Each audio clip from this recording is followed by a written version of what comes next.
નમસ્કાર મિત્રો, વિડીયોમાં તમારું સ્વાગત છે। મિત્રો, ચાંદવાલા મુખડા સોંગથી સમગ્ર દેશભરની અંદર જાણીતા બનેલા જીગર ઠાકોર ઉપર અત્યારે ઓચિંતી આફત આવી પડી છે અને સિંગર જીગર ઠાકોર ઉપર અત્યારે દુઃખનો પહાડ તૂટી પડ્યો છે। મિત્રો, સિંગર જીગર ઠાકોરે નાની ઉંમરમાં પિતાની છત્રછાયા ગુમાવી છે। મળતી માહિતી મુજબ તારીખ 5/12/2022ના રોજ સિંગર જીગર ઠાકોરના પિતા સૌરભજી અનુપજી ઠાકોરનું દુઃખદ અવસાન થયું છે।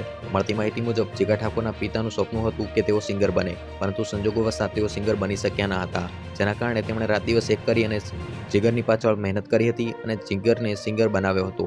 જીગર ઠાકોરે નાની ઉંમરમાં પોતાના પિતાનું નામ રોશન કર્યું છે અને તેમના કેટલાય સોંગ મિલિયન ઓફ વ્યૂઝને પાર કરી ચૂક્યા છે અને નાની ઉંમરમાં મોટા એવા કલાકાર બની ગયા છે। તો મિત્રો, અત્યારે સિંગર જીગર ઠાકોરના પિતા સૌરભજી અનુપજી ઠાકોરનું દુઃખદ અવસાન થયું છે, જેના કારણે જીગર ઠાકોર ઉપર ઓચિંતી આફત આવી પડી છે। જો મિત્રો, તમે પણ શ્રદ્ધાંજલિ પાઠવવા ઈચ્છો છો તો કોમેન્ટ બોક્સની અંદર ઓમ શાંતિ લખી શકો છો। તો મિત્રો, આપણે સૌ પ્રાર્થના કરીએ કે સિંગર જીગર ઠાકોરના પરિવારને ભગવાન દુઃખ સહન કરવાની શક્તિ આપે। તો મિત્રો, આ વિડીયોને લઈને તમારું શું કહેવું છે તે કોમેન્ટ કરીને જણાવી શકો છો। આ ઉપરાંત જો વિડીયો પસંદ આવ્યો તો વિડીયોને લાઇક કરો, શેર કરો અને ચેનલને સબસ્ક્રાઈબ કરો।